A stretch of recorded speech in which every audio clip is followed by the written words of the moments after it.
everybody, and welcome to the Cine-Files live episode. For right now, it is just me, the outlaw John Rocha, but I know my partner Steve Morris will be jumping on here in just a second, and we're going to get into this big conversation here about film criticism, or fans rather, versus film criticism. And without further ado, let's bring on my co-host here, who has popped on, Steve Morris. How are you? Hello. Listen, it wasn't that easy getting here. I was in the mountains. There was snow. There was the river. There were two kids. There was traffic. There were constant route changes. And yet, wow, I care. I care about the Cine-Files family, and I'm here for all of you. So I'm ready. I'm ready to go. What is it we're talking about again? Yeah, we're talking about fans versus film critics, and opining and talking about whether this is leading or ushering or hastening the death of film criticism. This is something that I pitched to Steve because of the A.O. Scott article that he wrote about a month ago. And I talked about it on The Nation on one of my episodes last week. And I wanted to dive in further with Steve about it. He was gracious to be like, yeah, hell yeah, let's make this our main topic for the Cine-Files live episode. Because as a person who has a feet firmly planted in both worlds, I have found myself in such a weird position in between the fandoms, the fans, and the critics, being part of both. And I'm just so concerned about what's happening because as I've been doing research for this episode, this is the 2022 was the biggest divide between critic scores and fan scores in the history of film. And that is causing me a lot of concern as we approach this. And I thought Steve and I would have a fantastic conversation discussing it. So just to let you all know, the Streamlabs and SuperChats are open. So if you want to send your questions, thoughts, and comments, and guarantee they'll be read, send in SuperChats to Streamlabs, and they will be. So Steve, when I proposed this idea to you, when I floated this possibility to you, what made you be excited about talking about this here as a Cine-Files live episode? Well, I think that what's happening with fans and movies and fandom is a symptom of what's happening everywhere. And that's sort of why I was good to talk about it, is I think, first of all, I think we've lost track of what film criticism or what criticism is supposed to be. Yeah. We've lost track of, because of things online, we've lost track of a certain sense of decorum and sensitivity and humanness and compassion and all of those things. Yeah. And the desire to attack is just so destructive. And I've gotten my share of it. You've gotten an even bigger share of it. Sure. And it's like, it's not that I don't believe that people shouldn't be passionate about the things they're passionate about. Sure. I think passion about movies, books, ideas, politics, philosophy, everything, passion's great. Yeah. Attacks are not. And I guess that's why it was something I wanted to talk about.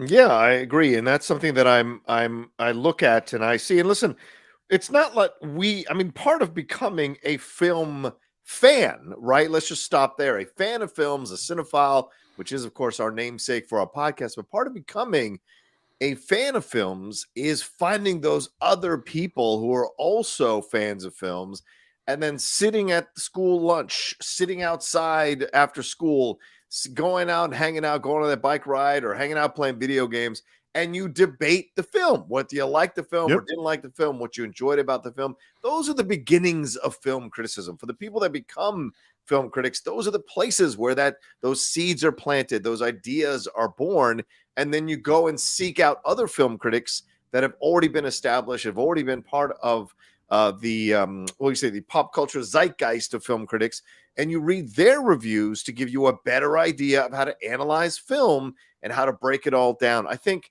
too much nowadays we're lost in this idea that I can do it. If he can do it, I can do it. If she can do it, I can do it. Anybody can do it. And that's why you've had the birth of 700 million YouTube channels. But the truth is, being able to actually analyze the film and break it down and take it piece by piece and understand the themes and the symbolism and what the filmmaker was going for is very different than something like, yeah, I enjoyed that. That was fun, or it was cool. There's more to it. And I think what's happening now is what you've said, Steve, I think so well, is that fans are starting to feel attacked by critics, and they're starting to fear that critics are causing problems for their franchises. And I don't mean all fans, right? The more toxic fandom elements are starting to see and set their sights on critics and start to go after them for, as you said, painting them as the elite, the snooty, the dismissive. And to be fair, some critics have not done themselves a favor by calling some of the people who enjoy these movies mindless masses or the dumb ones or the LCD or what have you. So certainly we've got some problems going on, I feel like, on both sides of the divide. And it scares me that we're going to see the death of both by the end of this battle.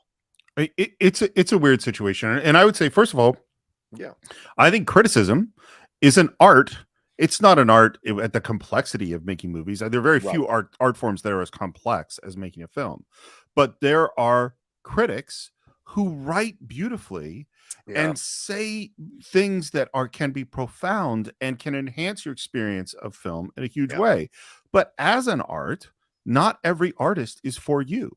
So I am not a big fan of snooty movie criticism. And there's one critic in particular who's quite brilliant, who I'm not a fan of. Yeah.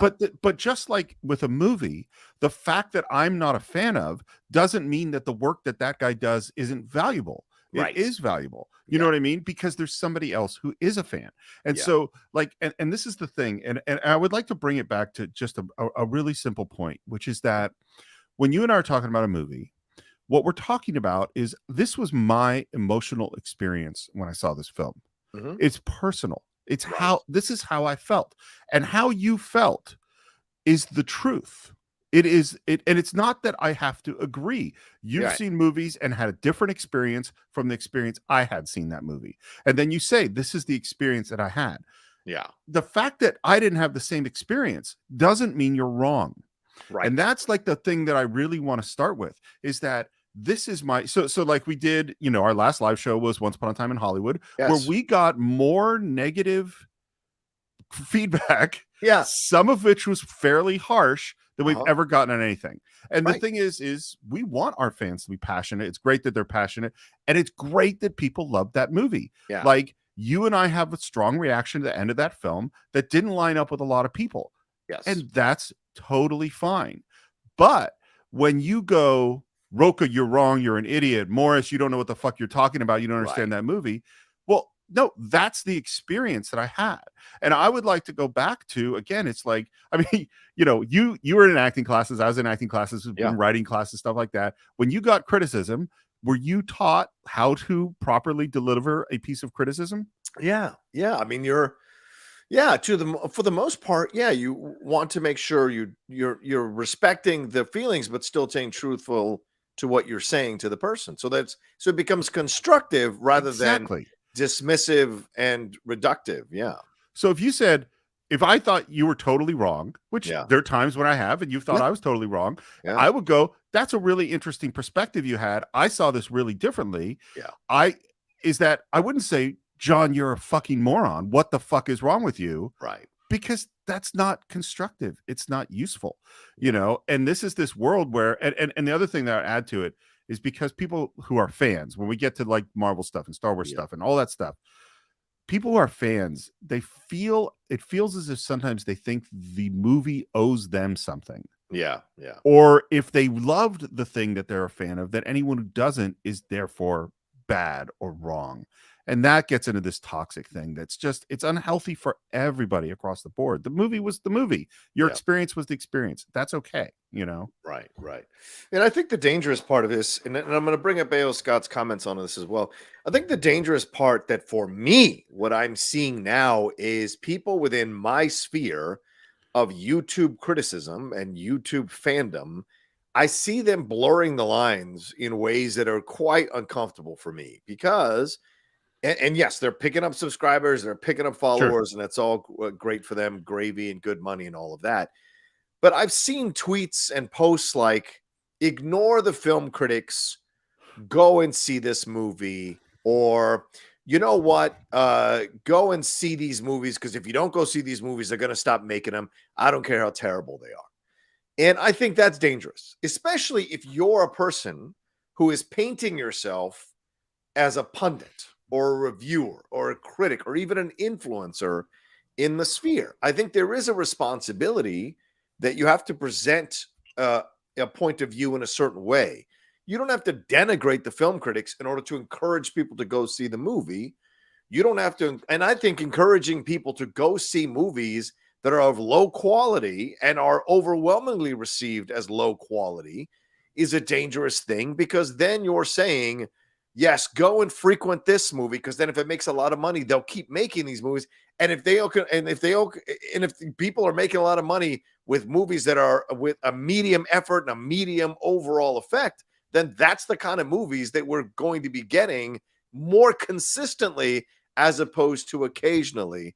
And I think these are the dangerous things that I'm seeing, is the blurred lines between fandom and criticism for people who paint themselves as critics or as reviewers and pundits and go on big shows and talk like that. I think it's a dangerous thing. They storm the Bastille. And it's like, one day they're coming for you. The second you create yourself as this kind of above and leading the charge, you yourself will eventually be turned on as well. That's how it works.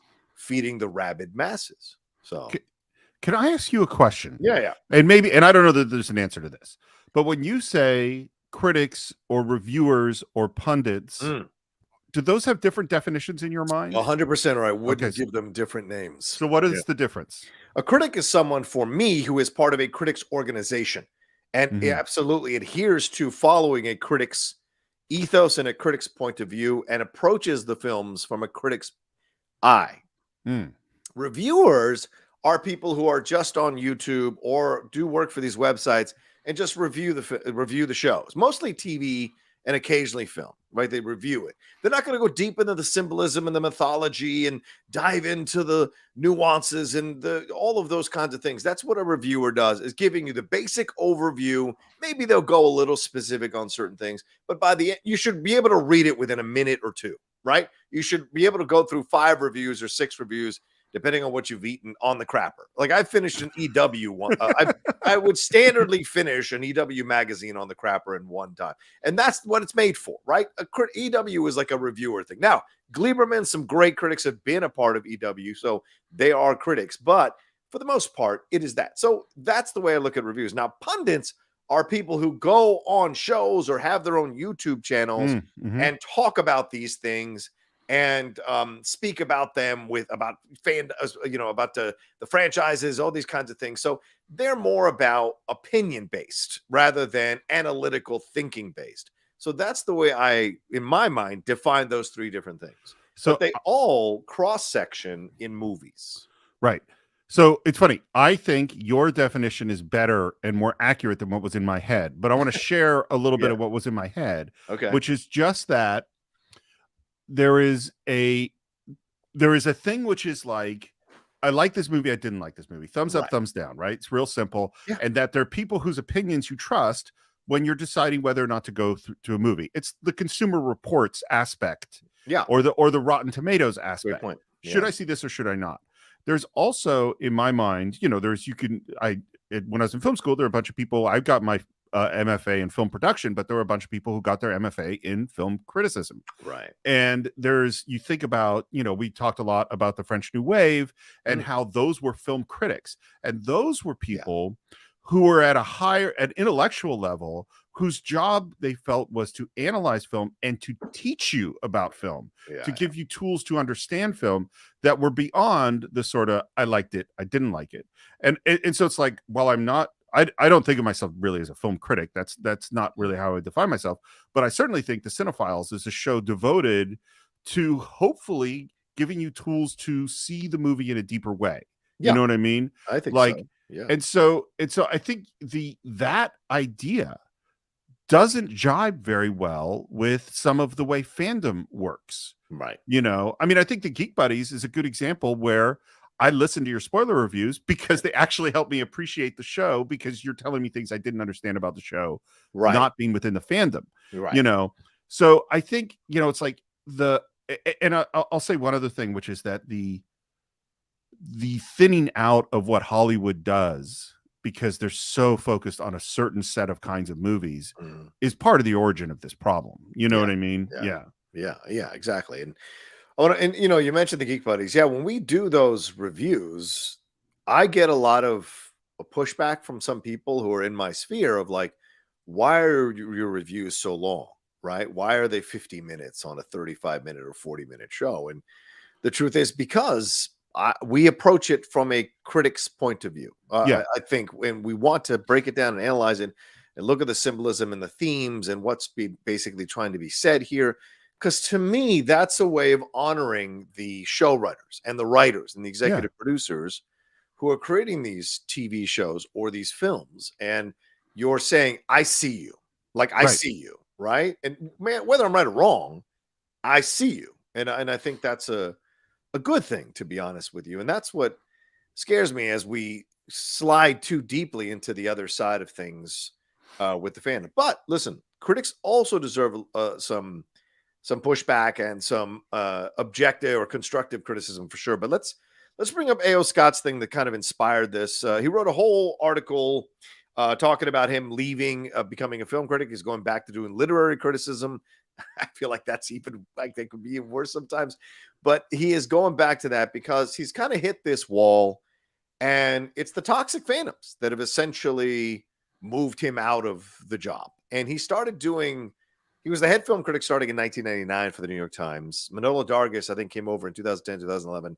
But he had essentially been the head film critic there for a number of years. And then, as I said, this past February, he gave it up and he's moved on.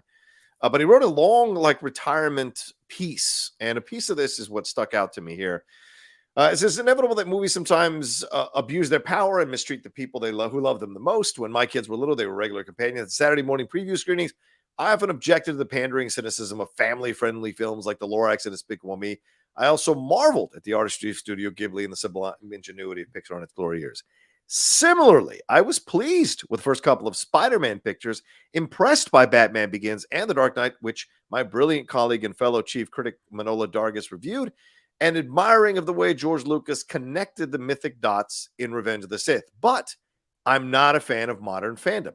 This isn't only because I've been swarmed on Twitter by angry devotees of Marvel and DC, and more recently Top Gun Maverick and Everything Everywhere All at Once. It's more that the behavior of these social media hordes represents an anti-democratic, anti-intellectual mindset that is harmful to the cause of art and antithetical to the spirit of movies.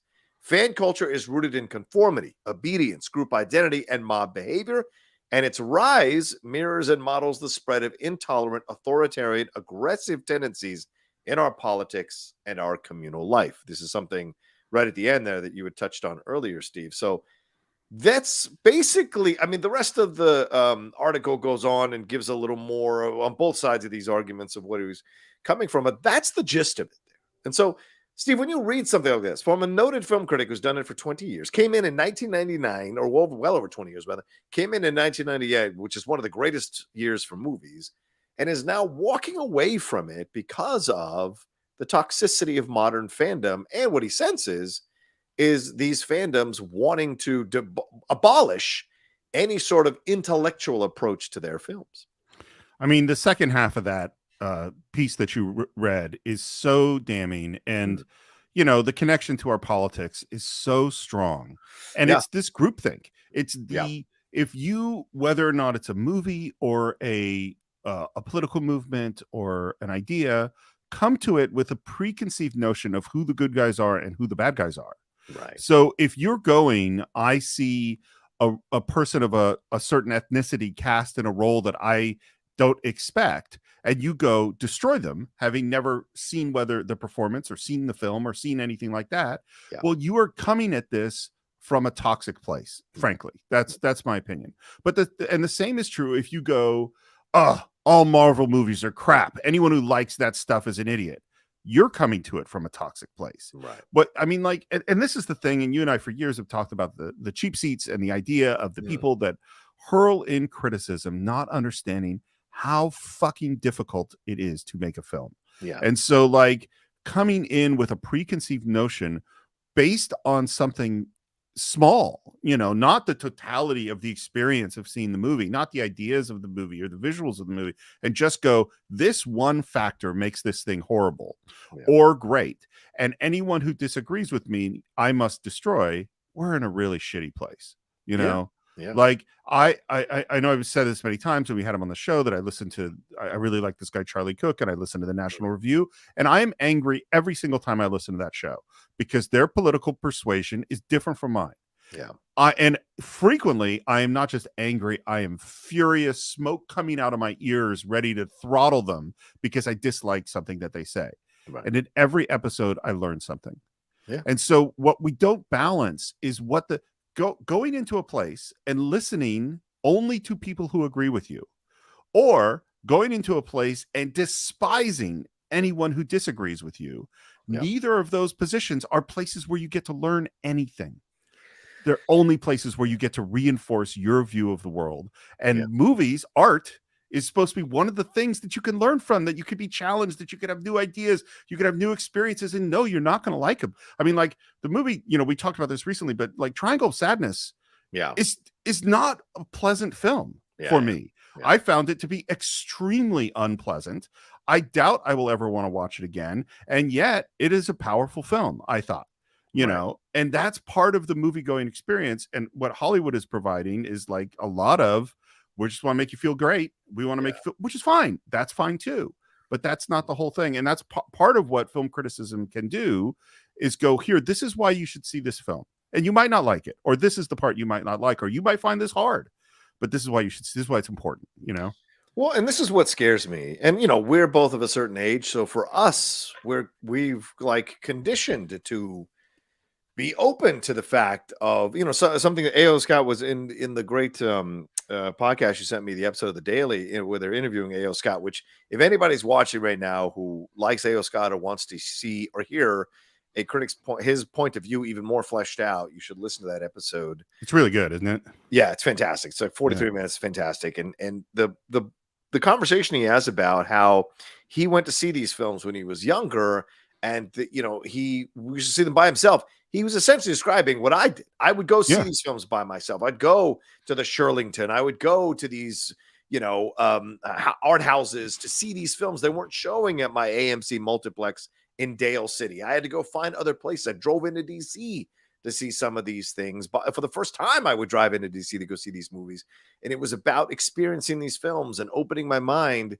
But he said, reading Pauline Kael's stuff, reading all that, that's essentially what I did. And going into the library and checking out those books and discovering the older movies, there's a joy in that, and feeling like, okay, this person disagreed. Why did she hate Citizen Kane? Or why did she not like it? Or why did she this or that? And so, or why did he not like this? And so it causes your mind to be open. It causes you to defend your point of view even stronger, so you can even push your intellectual boundaries more to find out, okay, how would I counter her point or his point about exactly this? Yes. And I think that's so essential. And what I see happening, and listen, again, there are critics who take it too far and take out the knife and take out the fork and enjoy it. But when did we become such a sensitive fucking fandom? This is what drives me nuts about the fandoms now, is that so many of them are so goddamn sensitive about anybody criticizing their film or giving or lobbing logical criticism, that they're not willing to just blow it off and move on and go, you know what, I liked it, fuck it, move on. They have to destroy the thing that has a voice or a platform to say that the film that they love is not good, or that they like is not good. And I think that's so dangerous, to try to destroy the thing that is trying to educate you. Look past the bullshit and get educated. It's important, because if you start to become dumb about film, the studios will cater to that and won't make the extra effort to give you really layered, nuanced, complex stories. And they'll just give you fast food. And at the end of the day, you're going to feel like you feel after you have fast food: guilty, out of shape, diabetes, and leading to a fast death. And I mean the brain. So I'm just saying. Anyway, go ahead, Steve. And I think you brought up what is the other point of this whole thing, which is that fans are only part of the equation. The studios is another huge part of the equation. And it's because of what they're aiming for, which is that they are spending the majority of their money, the majority of their research and their resources, and the majority of their personnel to try to do the Marvel Cinematic Universe in one way or another. That's the overriding goal. That means that they're aiming for the widest possible audience, because any of these movies that cost multiple hundreds of millions of dollars, they're aiming for $1 billion. $1 billion is the only way to succeed. And therefore, and they know that things like big spectacle, big special effects, huge marketing campaigns is what's going to help them get there. And so what happens is it used to be that, yes, studios did want to make big popular movies, but they wanted to make Amadeus, and they wanted to make, Out of Africa, and they wanted to make, When Harry Met Sally, and they wanted to make The Princess Bride, and they wanted to, they wanted to make a wide range of movies because the audience they were aiming for was all of the audience. And so you wanted movies that grandma would go to see, and you wanted movies that grandma would go to see with the family and with the kids, and you wanted the movies that mom and dad would get a babysitter because they would go out because it wasn't for the kids, and they wanted to fulfill all of those different needs. And so they made a lot of different kinds of films. And one of the things that's really interesting in the A.O. Scott The Daily that he talks about is even though like the streaming services, hire Martin Scorsese and a bunch of interesting filmmakers to make these films, because they're not in the theater for a limited amount of time, people aren't going to them and having a shared experience. They're subscribing to Netflix and going, oh yeah, I'll watch that down the line, but then they never really do. They end up watching another episode of Friends, or they end up watching, whatever that Korean body muscle-y thing that's, I forget, the 100 Physical 100, because that's comforting. And you go, maybe I'm not up for a 3-hour difficult film by a great filmmaker, but because we keep putting that, and Netflix doesn't care because they just want you to subscribe. If Martin Scorsese gets you to subscribe to Netflix, they don't give a fuck if you never watched his movie. They just want the subscription. When that Martin Scorsese movie was only in the theater for a few weeks or a month, people would go to see it. They would have this shared experience, and they would have this interaction with each other, and that interaction would include the film critic. That's not happening anymore, and that's something that we've really lost. And I don't want to let critics off the hook as well. And there are, I have seen the advent of a new kind of criticism that is about making sure I still keep my contacts at the studio, making sure I still get to go see the screener first, or screening first, making sure I still get the goodies, making sure I still get these things. And what it does is there's a new generation of criticism coming through that is softer criticism. It doesn't mean that their points of views or their analysis or their breakdowns of stuff isn't valid, but there is that twinge of not wanting to go too far, not wanting to offend the director, not wanting to offend the actor or the producer or the studio head, because then the publicist might not let me go and do the junket. There is that whole thing. And that has been happening from as you said, from the studio side of things. That is a little frustrating. The older film critics are essentially getting moved out so that these new, softer, more forgiving critics are coming in, who are, by the way, fans who are becoming critics. That is something that I think is dangerous. I think it's okay to piss off a director and a producer and an actor and a studio. That's kind of the point of criticism, is to be honest and break it down. It's not about how can I say this, using toxic words on purpose to elicit a reaction.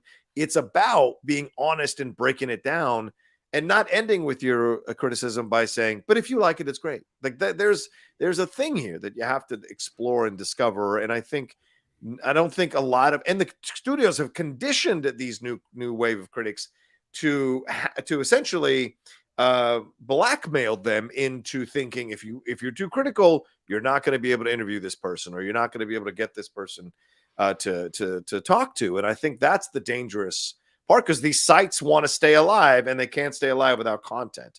So it's a unholy partnership. Well, I don't want to say that, but I don't think you're far off. I don't think you're far off. I mean, like the thing that I think about, and I know you have to do some of this stuff, but like there is because there's so many people on YouTube, so many people on Twitter, so many people who have developed followings because people want to hear their opinion. the studios are dependent upon them as part of their marketing arm. Yeah. Because what they're going to do is first they put the announcement that 3 days from now there's going to be the teaser. And then, and because they know that a whole bunch of people are now going to speculate on what may or may not be contained within the teaser. That's part of their marketing plan. Right. Then the teaser comes out, and then there's 9 million. I mean, again, you doing some of this. Yeah. There's 9 million people competing to be the most interesting person to comment on the teaser or the trailer or whatever the thing is. Right. And so, in order to get the most followers, maybe you have to say the most toxic thing. You know what I mean? Because that's going to bring people along. And so there's this symbiosis that is really unhealthy, I think. And it's exactly the same thing in politics. In politics, one of the ones that really bugs me is the constant need to make predictions. Right. Is that it's every fucking day. Okay, Trump, we're not going to get into it, obviously, but Trump's indicted. What does that do? How does that do? What does that do to the Ron DeSantis campaign? What does that do to the likelihood that Biden is in fact going to run again? And what does that do to their chances in this state? And you speculate on that. And then tomorrow there'll be a new event. And then we're speculating again. And all of the predictions are shitty and they all mean nothing. And it's all emptiness. And it all gets people angry and riled up and increases the level of toxicity, because in order to get views, you have to say more toxic things.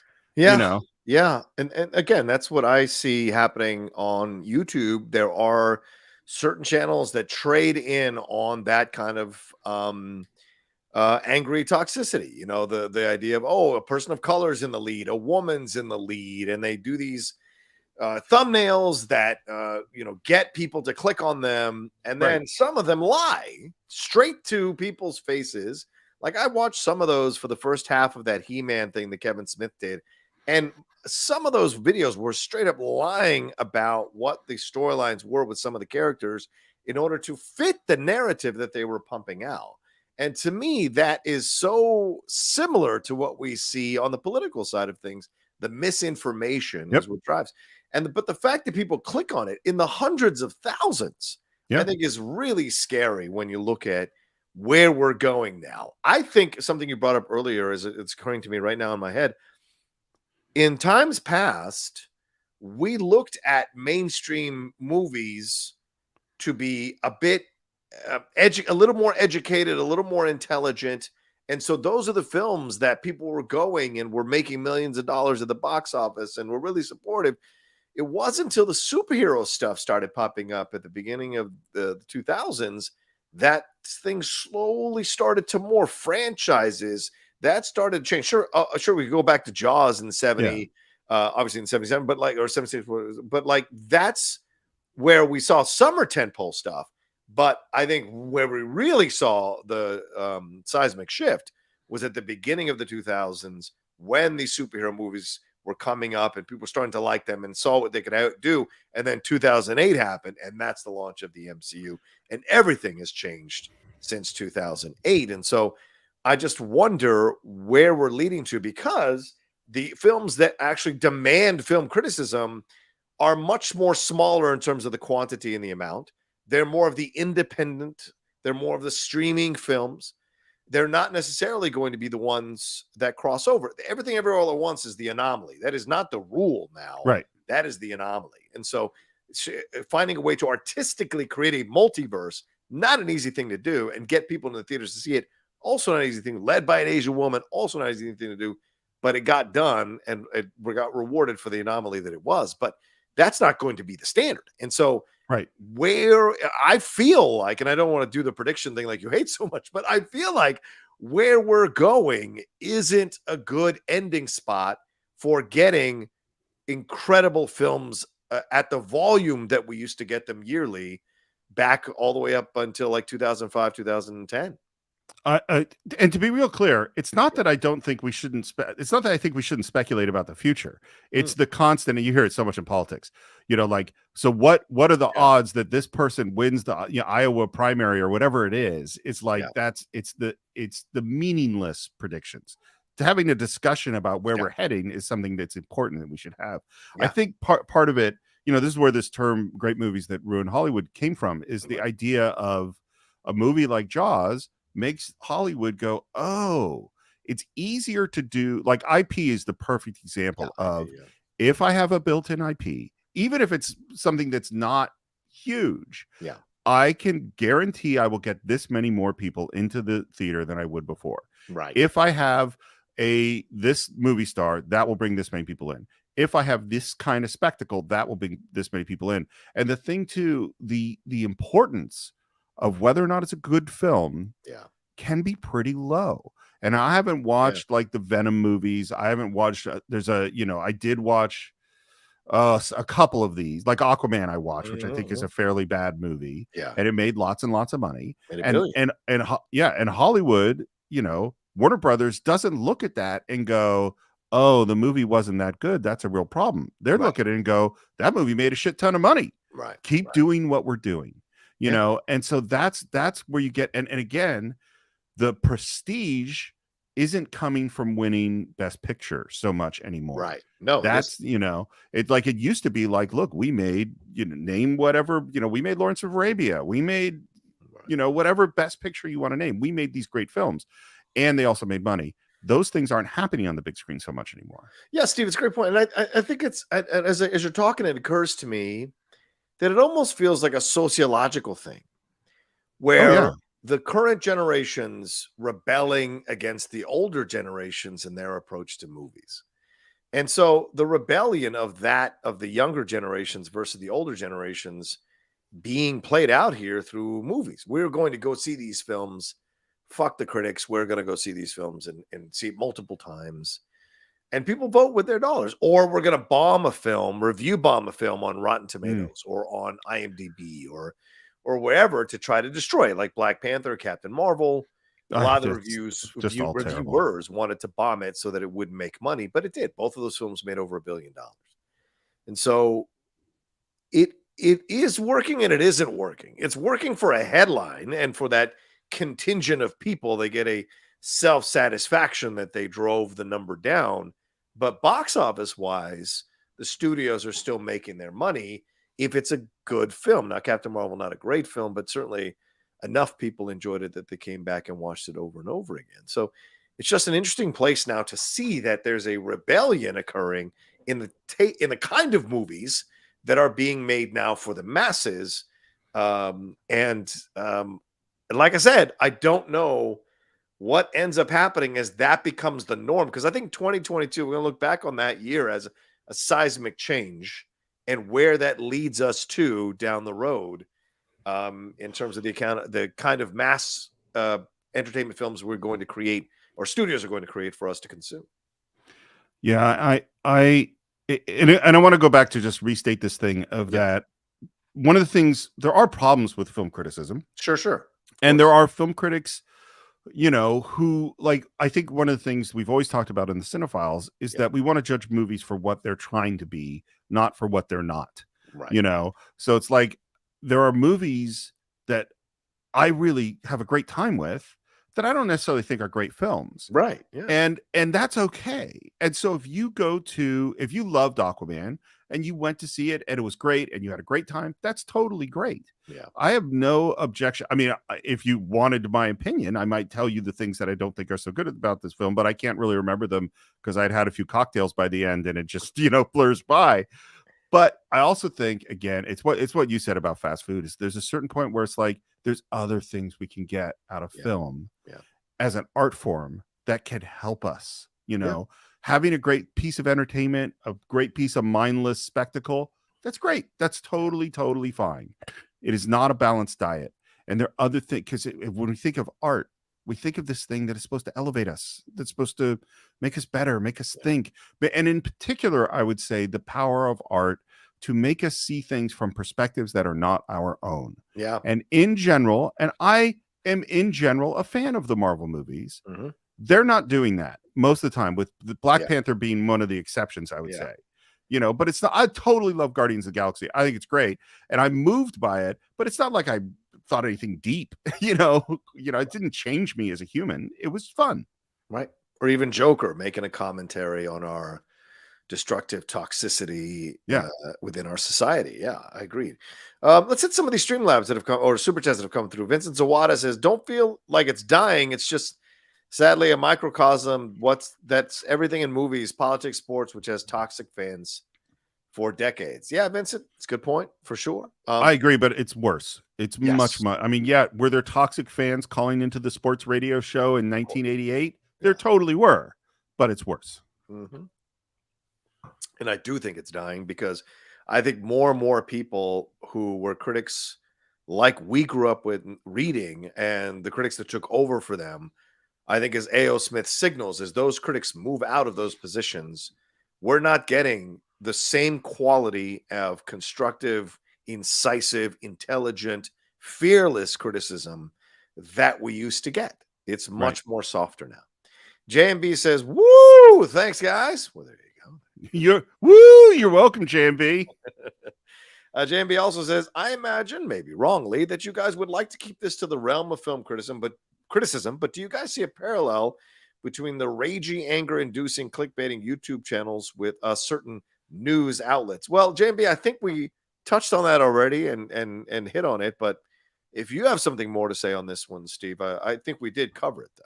I mean, there's no question in my mind that it's part of the same phenomenon, fueled by social media, increased by the time we spent looking at our phones, Yes. used by these media outlets that see anger as something that drives them, and the fact that it has been co-opted more and more by the shifts in our political environment. I will say, not naming names, but starting with Donald Trump. This is, the rules changed.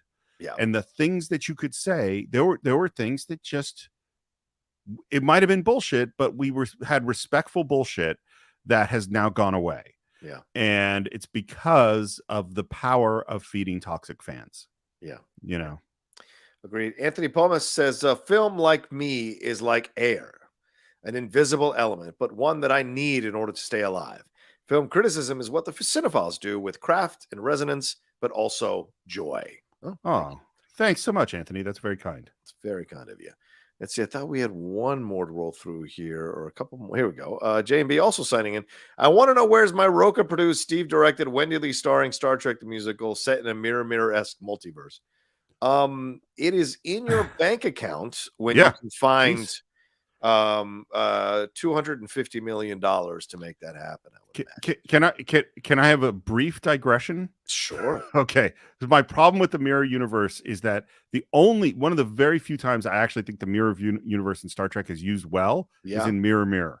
Right. Because what they did after that, if you see it in Deep Space Nine, if you see it in other places, they went, oh, this is the place where everyone is just evil. Instead of going, this is, because the question is, are the people in the mirror universe genetically the same or not? That is my digression, because my feeling is what makes it interesting is if you raise Captain Kirk in an evil culture, this is how he will behave, not that he is genetically evil. If he's just genetically evil, it's not interesting. It's only interesting is if that's our Captain Kirk and that's our Mr. Spock. Anyway, that's my digression. That's a good point. Vincent Zawada says, love the conversation. Thank you, Vincent. We appreciate that.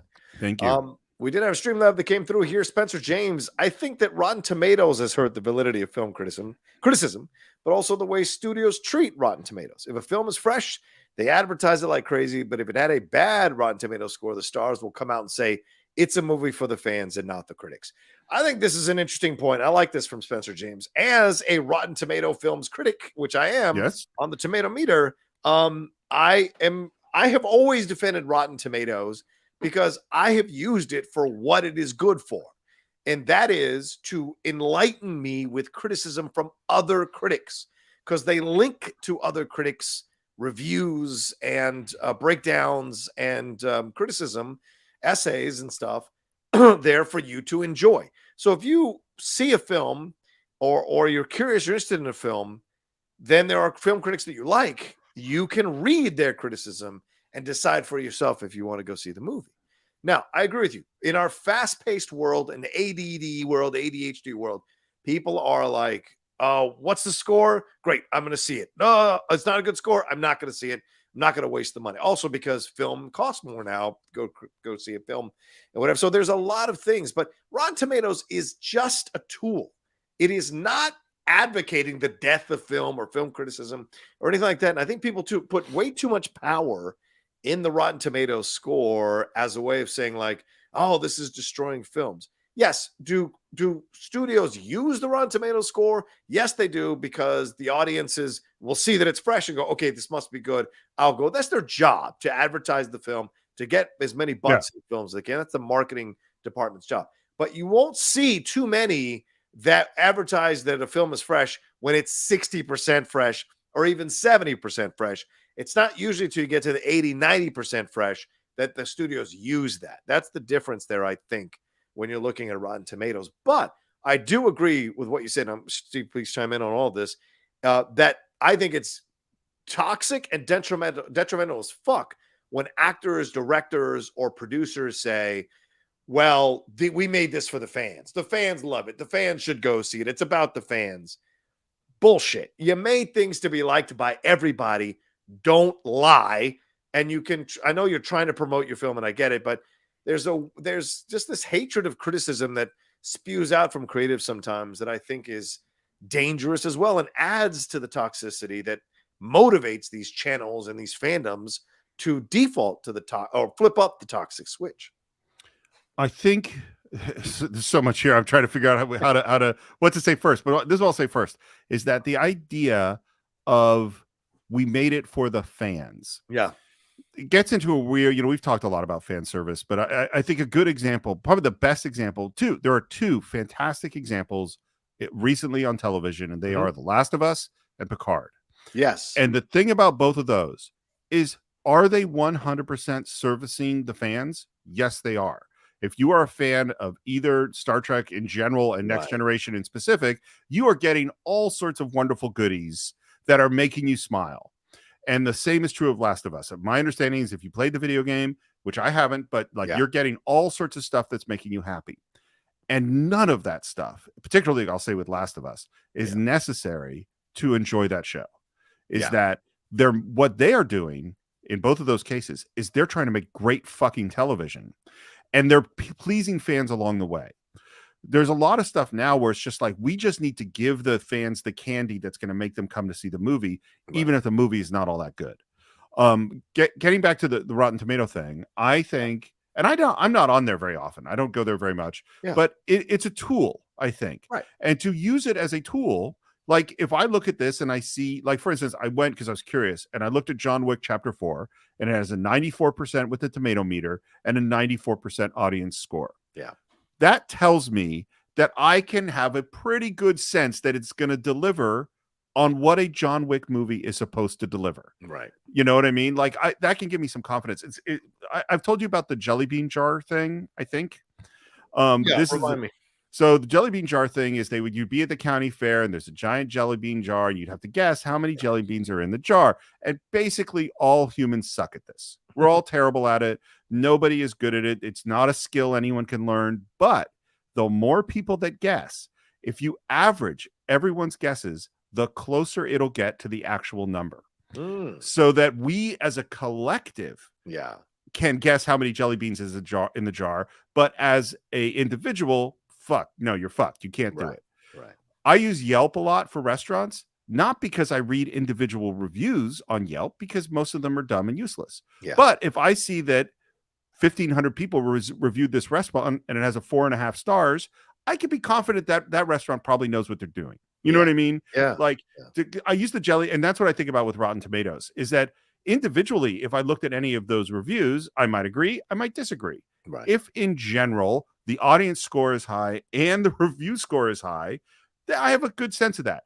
Yeah. What's really interesting is when the audience score is high and the review score is low, because what that tells me something else about the movie, which is that'll happen like on a horror film or something. Yeah. Is like, if I'm a fan of that particular style of crappy horror movie, then I'm going to like it, even though the critics don't think it's a good movie. Right. If I'm not a fan of that particular style of crappy horror movie, then I should stay the fuck away, because I'm not going to like that movie. You know what I mean? That's what I mean. That it's a tool. Right. Right. And it's funny you bring that up, because I do have this graphic to it. This is 2022. This is an incredible divide between fans and critics. And this is, I'm getting this from this fantastic Bloomberg article by Lucas Shaw that he did last year, in August of last year, talking about the divide in film criticism. And he's saying that 2022 has given the highest marks to most of this year's blockbusters in terms of the division between them. And they looked at the audience and critic score for the 10 biggest movies from every year in this century to better understand 2022. And look at the divide here. And it was like about 5 points difference. But if you look at here, we're looking at 10, 20, 30 points difference in some situations between the critics and the fans. And this is what I see when you talk, and this is what I look at when you talk about, and this is aggregate, if I could say it, aggregate of Rotten Tomatoes, IMDb, and Metacritic.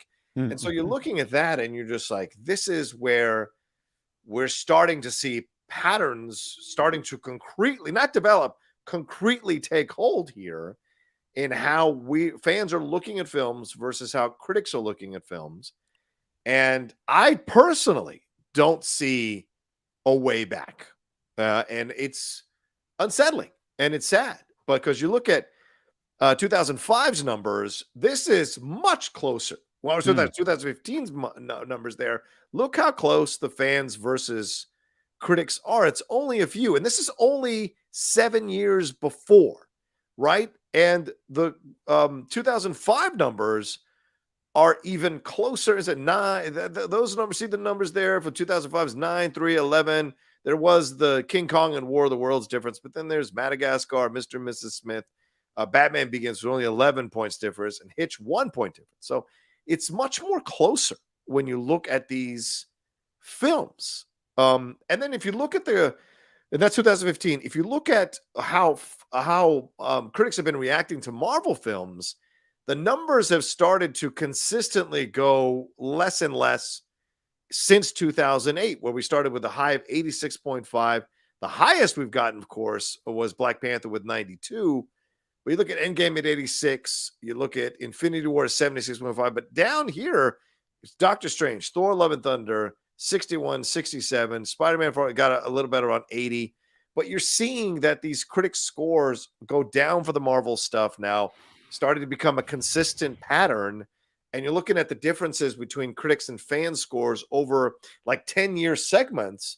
And this has been developing for the last 20-some years, this divide growing ever stronger each year to where now we've gotten to the point after 2022 where it's very stark and hugely noticeable.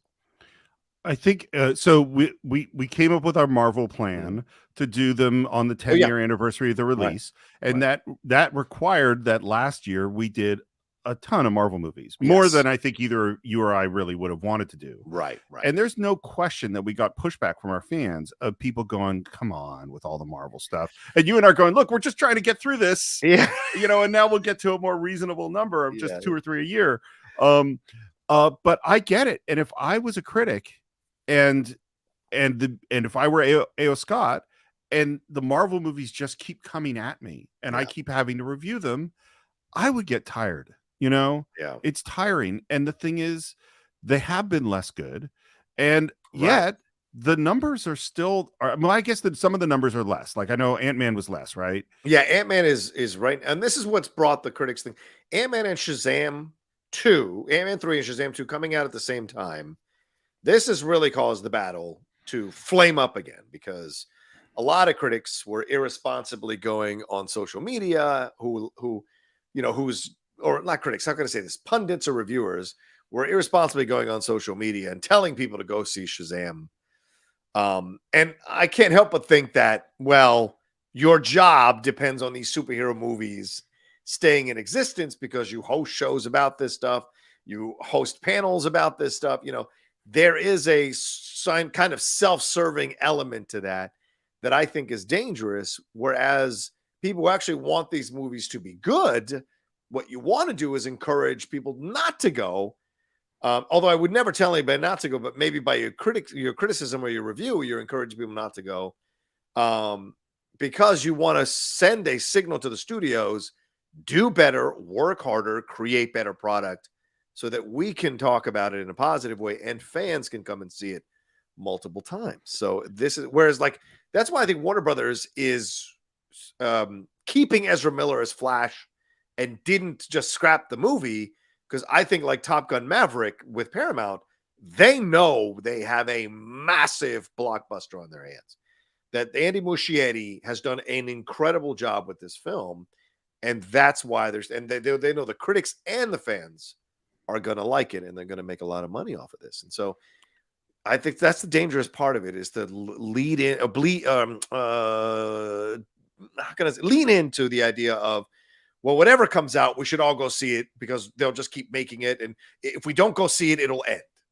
And the truth is, if we keep making consistently mediocre or terrible superhero films, it's going to end anyway, because the people who are not in the bubble of diving into this stuff and knowing every nuance and reference are going to stop coming. And you need them to want to come multiple times so that your film, your franchise can survive. I'm going to say something, and the toxic fandom might want to come at me for this, but I want to try to say it in the right way, which is that film movements generally only last a decade or maybe two. Yeah. So, and I'm going to say it in the harsh way that people will come at me for, and then I'll explain, but it should end, like, I mean, basically that unless you can continue to prove that you could show me something new, then you should end. It's like we grew up on comics. We grew up loving these superheroes. We grew up thinking, man, if only the world could see what we see. And then the world did see what we saw. And that's great. But you have to continue to deliver something new, a new approach, a new way of thinking about it. And what Marvel has done, and I think to some degree Star Wars has done, with the exception of Andor, which is a whole other thing, is they've just said, we figured out what people want. Let's give them more of that. Right. And you can never do that. Any moment as an artist that you go, I figured it out, I'm going to deliver it again, you will die. And should. Because I'm not a social Darwinist in any way, but I am an artistic Darwinist. Is I believe that you needed to have the 70s to end what the studio system was doing. Right. And then you needed to have Jaws and Star Wars come on. Yeah. But don't forget the lessons of the 70s. Like if we just did one 70s movie after the other and never had Jaws and Star Wars and never had Raiders of the Lost Ark and never had Back to the Future and never had the Terminator, but that'd be a bummer.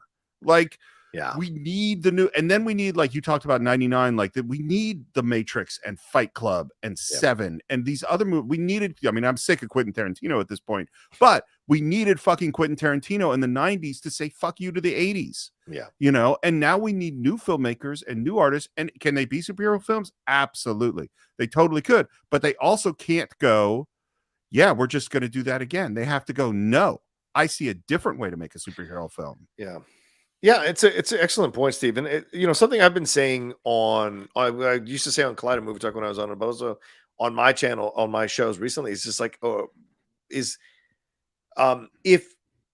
how can I say, if the genre or doesn't expand, it's going to break. It's going to blow. And what ironically, where we're seeing the most expansion of the superhero genre is on TV. Is on streaming services with things like The Boys and Invincible and other stuff that's coming. There are other things that have come on. Like already we've got a Scott Pilgrim anime coming. That's a comic book connected thing. So there are ways to expand the franchise, expand these things, but you and I both know studios don't like to take chances, and they get burned. And when they get burned, they're like, no, let's go back to what we did before. And then they're stuck doing both and not being able to accomplish either in a satisfactory way. And that's what I think is the next stage of the superhero films and whatever is moving into TV. I mean, these Disney Plus shows, they're a mixed bag, but you can see that they're figuring out. If Secret Invasion is great, then that'll be yet another one to throw on the pile, that they can do them this way, keep the genre alive in this way, and keep these superhero things coming in this way. And that's exciting. And we'll see what Bob Iger coming in and saying, we are now spreading these things out. Maybe that will be the thing that delays the demise of the superhero film for now. As opposed to if we kept going at the pace that we were going, I think we were heading for a quick demise of the superhero film genre because it was just becoming untenable. The amount that you were asking the audience to commit to watching these things, plus the TV shows, plus possibly any comic books or anything connected stuff. So it's a lot. And Star Wars kind of suffered through this. And I think that when the sequel trilogy fell apart, they defaulted to the TV, not knowing if the TV was going to be a lifesaver or sink them completely. And it happened to be a lifesaver for now.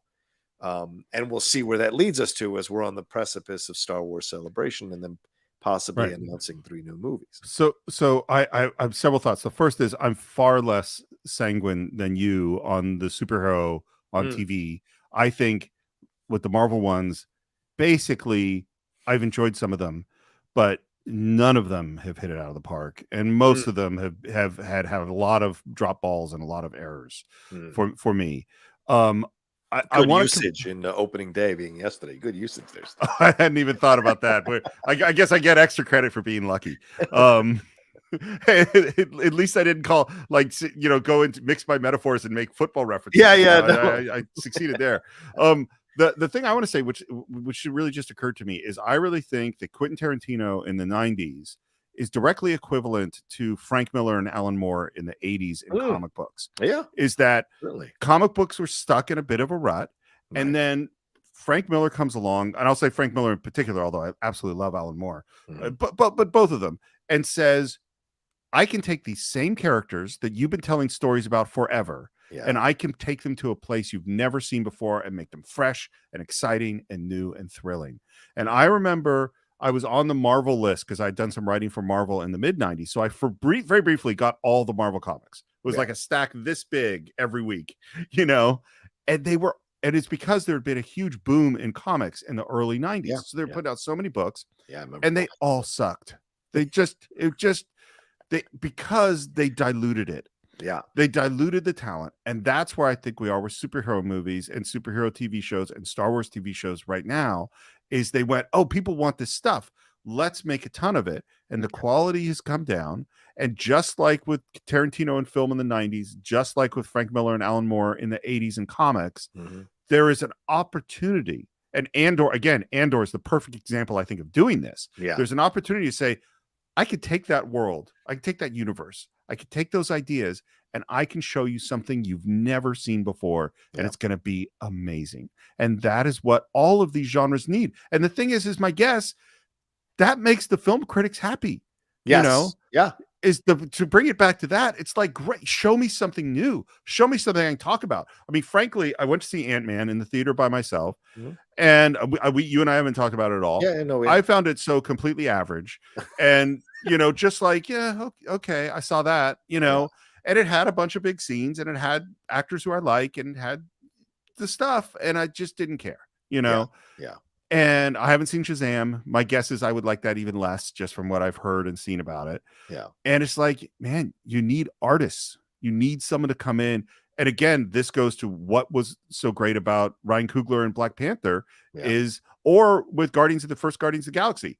Here's an artist with a vision, or the first Taika Waititi Thor, Ragnarok. Like all of those are an artist with a vision who goes, I'm going to show you something new. I'm going to show you something you haven't seen before. Those are great. The rest, a lot of the most recent stuff in all of these genres has been, here's more of the same. You said you liked it, you know, buy my ticket. Yeah, like Alfonso Cuarón coming in and doing Prisoner of Azkaban. Oh, yeah. Woke everybody up to the possibilities within the Harry Potter franchise. Chris Columbus, whatever you want to say, it's a safer approach. Yep. And it's a softer approach when these books had much more darkness to them than he allowed into those first 2 films. It wasn't until Prisoner that everything changes, right? Can I say something really quick? And I know I rambled for a long time, but it's the meeting. Chris Columbus tried to create what J.K. Rowling created in the books. Right. Alfonso Cuarón is a new artist. Yeah. Bringing his artistic sensibility. Yeah, that's it. Yeah, and that's what you need. No, it's a great point, and that's what you need to revitalize these things, you know. And I would argue, and that's why I thought the some of the Star Wars fandom turning on Andor I think was hilarious to me. The same people who defended Kenobi from nostalgia, not from actual quality, defending the Obi-Wan Kenobi series from nostalgia, versus what Andor was doing, was showing you that this is what it would actually fucking be like. Not the space wizards in space opining about philosophy. This is what the fuck it would really be like for people for you, for all of you. Yeah. All of you who think you're Jedi, you'd actually be down here on the ground floor, Yes, struggling to live and survive and having to, choose a side maybe, or just scrounge out a living. That's the reality. No one's walking around wanting to be these people, but that's who you'd basically be. You want to fantasize that you would have been a Jedi or a Sith Lord when you wouldn't have. So and I appreciate it. That's fandom, and you want to escape into that, of course. But to shit on things that will show you a different approach to it, I think, is always dangerous. But I also think, Steve, what you said, the reason Frank Miller existed, the reason Tarantino came through is because, and I would liken this and I'll make this connection to Hulk Hogan. Hulk Hogan had been the red and yellow for years, from 82, 83 on. It's about 89, 90 where the fans start to turn on him. right. Because it's the same act over and over and over again. He gets beat up, he hulks out, he drops the leg, and he wins. And Hogan, to his credit, Terry Bollea, so smartly in the early 90s, went heel, all black, turned on the fans, slimmed down, insulted the fans. You turned on me. You made fun of me. Fuck you. I'm no longer doing it for you. And I think that was the grittiness that gave life to for a few years. And just like Frank Miller, just like Tarantino took the 80s bullshit. It was like, this is bullshit. This is what it's really like going out in the world. Gangster rap. All y'all talking about, doing breakdancing in the club. We're getting killed by police officers here on the West Coast. Yep. And so it's just the change. And so now I wonder what the change is coming with the superhero films, because I agree with you. We're running out of ideas. It's getting to the point where it's about just pleasing the audience and not so much about telling a larger story. And certainly the reception to the beginning of phase 5, which was worse than any reaction to anything in phase 4, signals a very serious situation for Marvel to take a look at here. And you throw in the Jonathan Majors accusations and the Victoria Alonso thing, and you're seeing a company that is on its heels right now trying to figure out how to box out of the corner.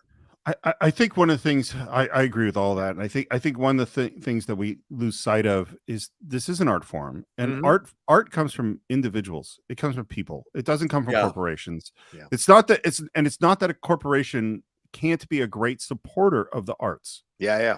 And it isn't that executives can't give great feedback or great editorial points or whatever, but there needs to be a perspective. I just read or listened to Rick Rubin's book, The Creative Act. Rick Rubin. Which, by the way, you should totally listen to. It's weird and philosophical and poetic and Zen-like. And I was like, it took me a while to get into it because the first, many chapters, I was like, what the fuck is this? Because I had to kind of sink into his rhythm. But I actually think it's going to be one of those books like Stephen King's On Writing, like Bird by Bird, like the Pixar book by Ed Catmull, Creativity Inc., that I'm going to listen to again and again. Yeah. And one of the things that he is all about is you can't force it to happen. It has to be an organic experience, and that you have to force yourself to change. That's one of the things he said many times as an artist.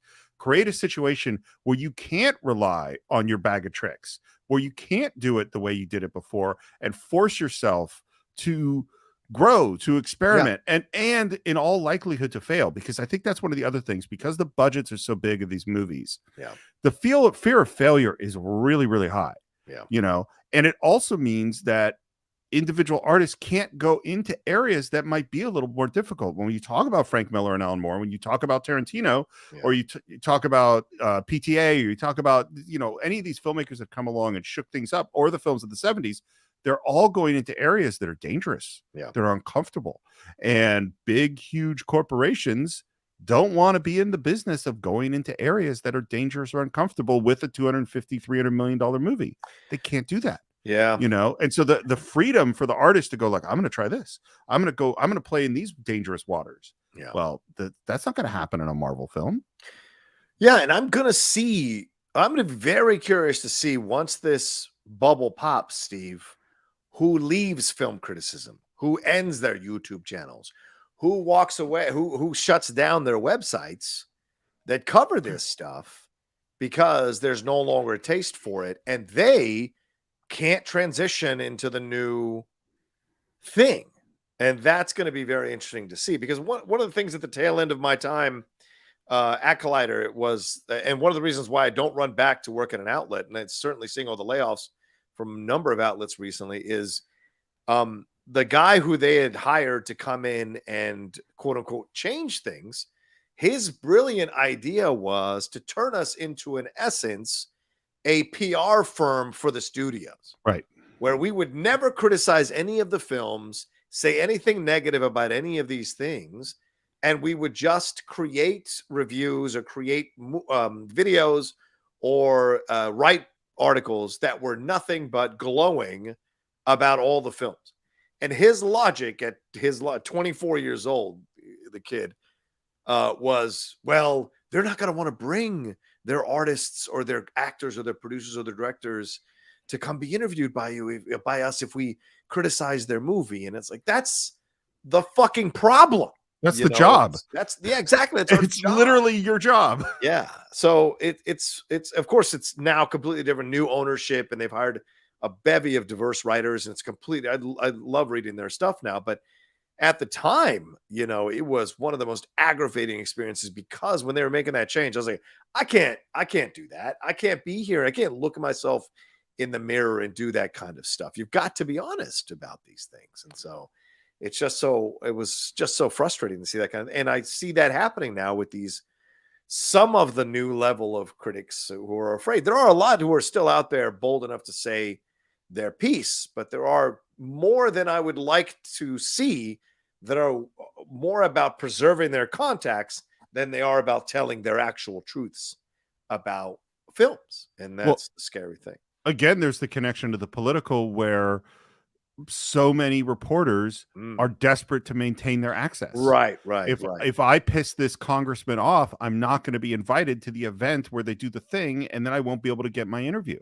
Yeah. And that is toxic on all levels. Yeah, exactly.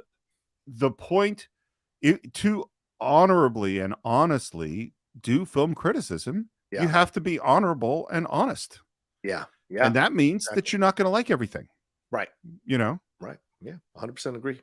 Some of these and let's start wrapping this up, Steve. I got to get to a birthday dinner for the Lady Outlaw.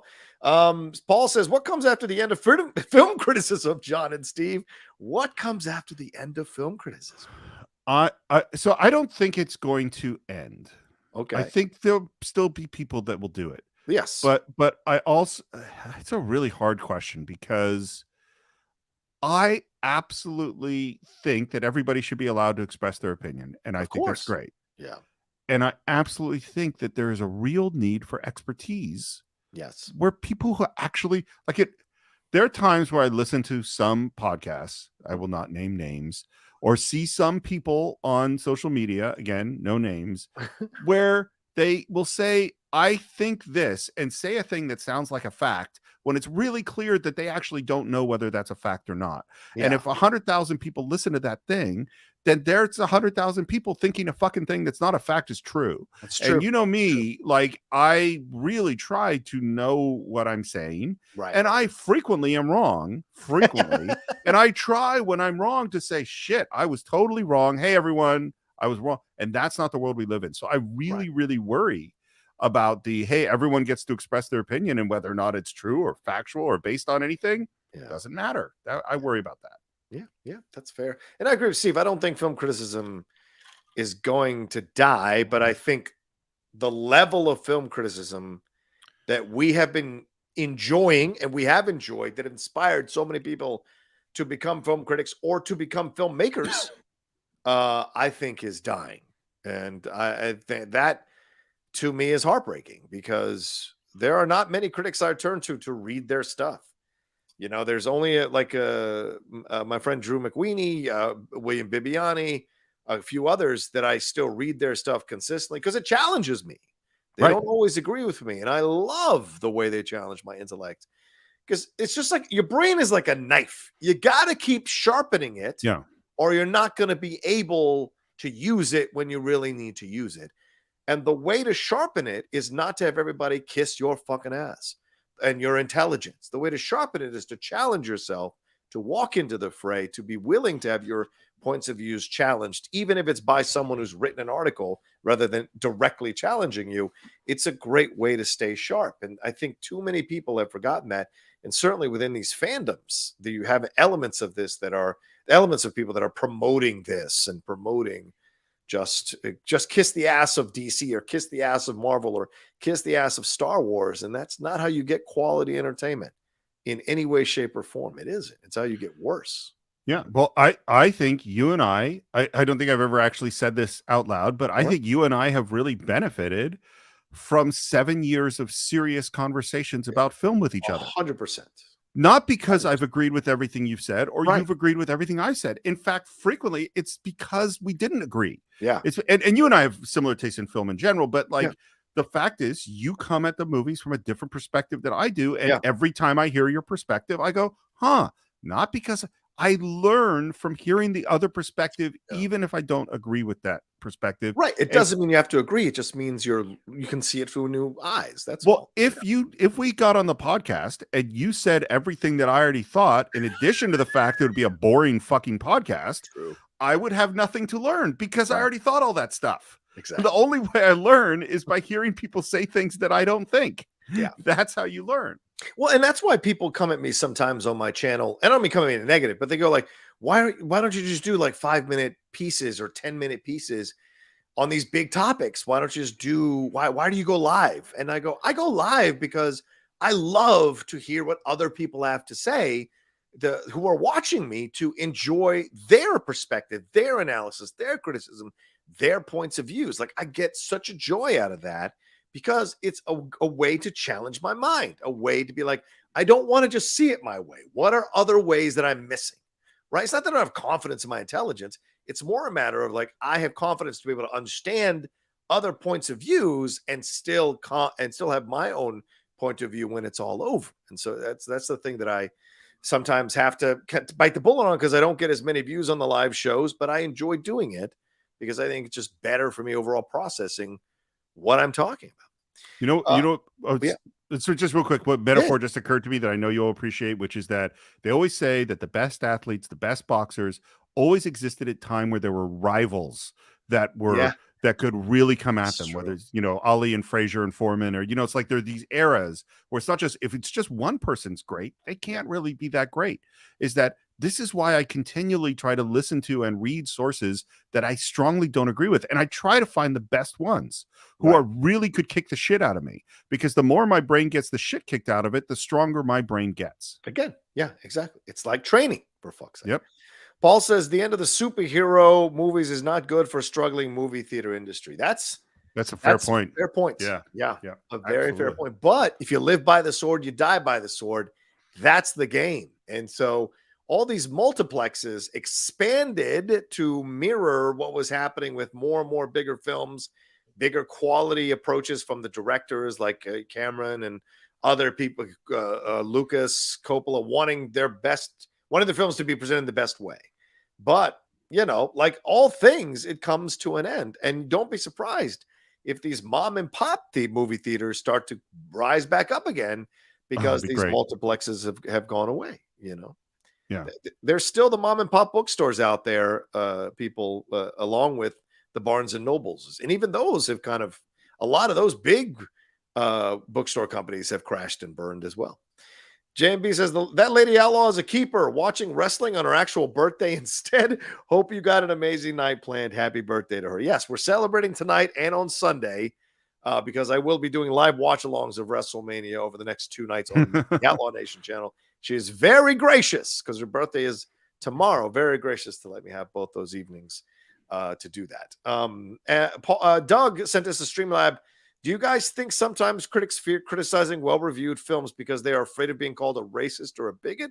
For example, I wasn't a fan of Moonlight, and I know you, John, were not a fan of Crazy Rich Asians. Thanks a bunch. Thanks a bunch. Well, you do this more than me. Okay. So I'll let you answer first. As a person of color, I don't fear criticizing any film, right? I'm not, that doesn't enter into my mind. I didn't like Crazy Rich Asians. I think it was a little like just, I think the script was good. And I think some of the comedic moments didn't work for me. Do I still like the actors? Do I still like the director, John and Joe? Of course I do.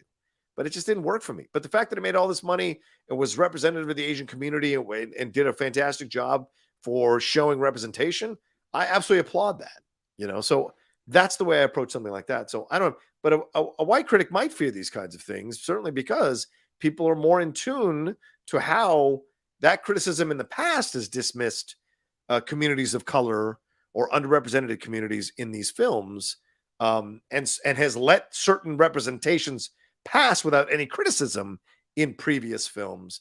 So I can see how that might be an issue.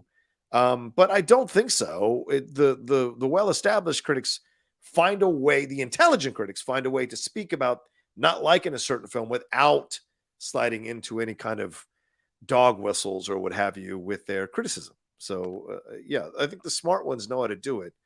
And it's the less intelligent ones that stumble into the bad minefields, in my opinion.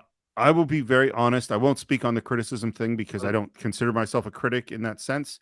Yeah. But I will say, in our world of social media, in our world of toxicity, fear's always there for me. I mean, I don't have a fear if I'm talking about, I ate a delicious ice cream sundae and it was delicious. I don't have really a fear about saying that. Right. But, we just spent a couple of months on Tarantino dealing with some stuff. We're about to go into some other movies that are dealing with some other stuff. Yeah. And I want to be more honest about my opinions politically. I want to speak in a less fearful manner. Mm-hmm. And I know that I'm going to get pushback from the left because of some of my opinions. And is that scary? It is scary. And I'm hoping to continue to fight against that fear. Yeah, fair enough. From the left or from the right? From both sides. Is that what you're saying? I'm not afraid of the attacks from the right because I'm a lefty. Right. It's but it's the attacks from my people where I've spent my life as a Berkeley old school liberal progressive fighting for liberal causes, and I've got things I need to push back on some of the things that I see happening. It's like we could do a short sometime on fucking Willy Wonka and the Chocolate Factory. What's the writer?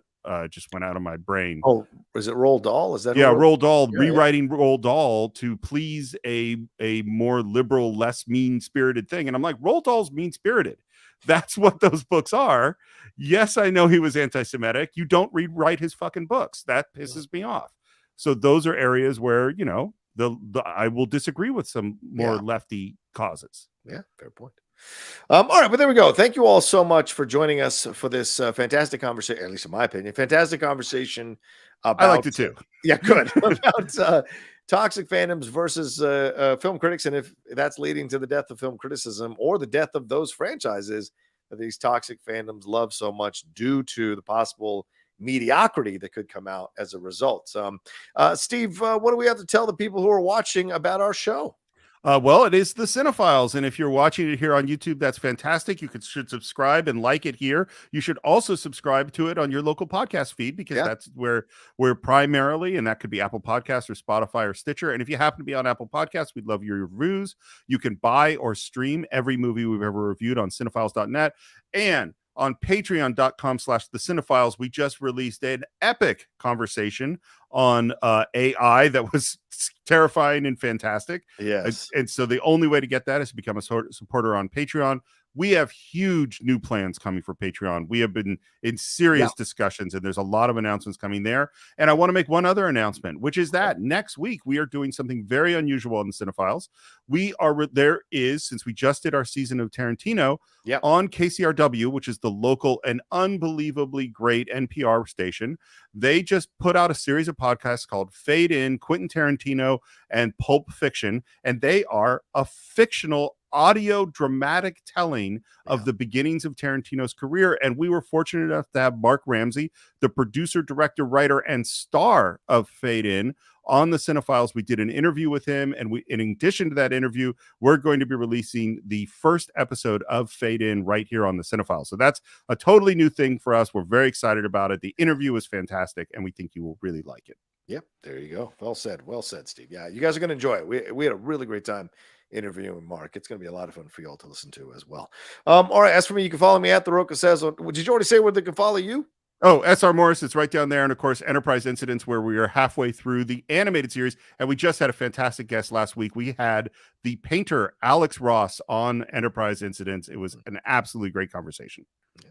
As for me, you can follow me at the Rocha Says on Twitter, Instagram, and TikTok, and the Outlaw Nation on Twitch, my YouTube channel, youtube.com/John Rocha Says, my other podcast, the Hot Mic and the Geek Buddies, that are separate podcast feeds for you all to enjoy as well. And yes, as I said, if you are a wrestling fan and you want to watch WrestleMania with me, I will be doing live watch-alongs both nights, for God's sakes, of WrestleMania coming up here on the Peacock channel. I will be on the Outlaw Nation channel, not the Strong Style channel, the Outlaw Nation channel doing that. So come and join me for that. All right, you guys are awesome. Thank you so much. Take care of yourselves. Have a great weekend. Appreciate all the Streamlabs and the Super Chats, and we'll talk to you next time with another brand new episode of the Cine-Files. Peace.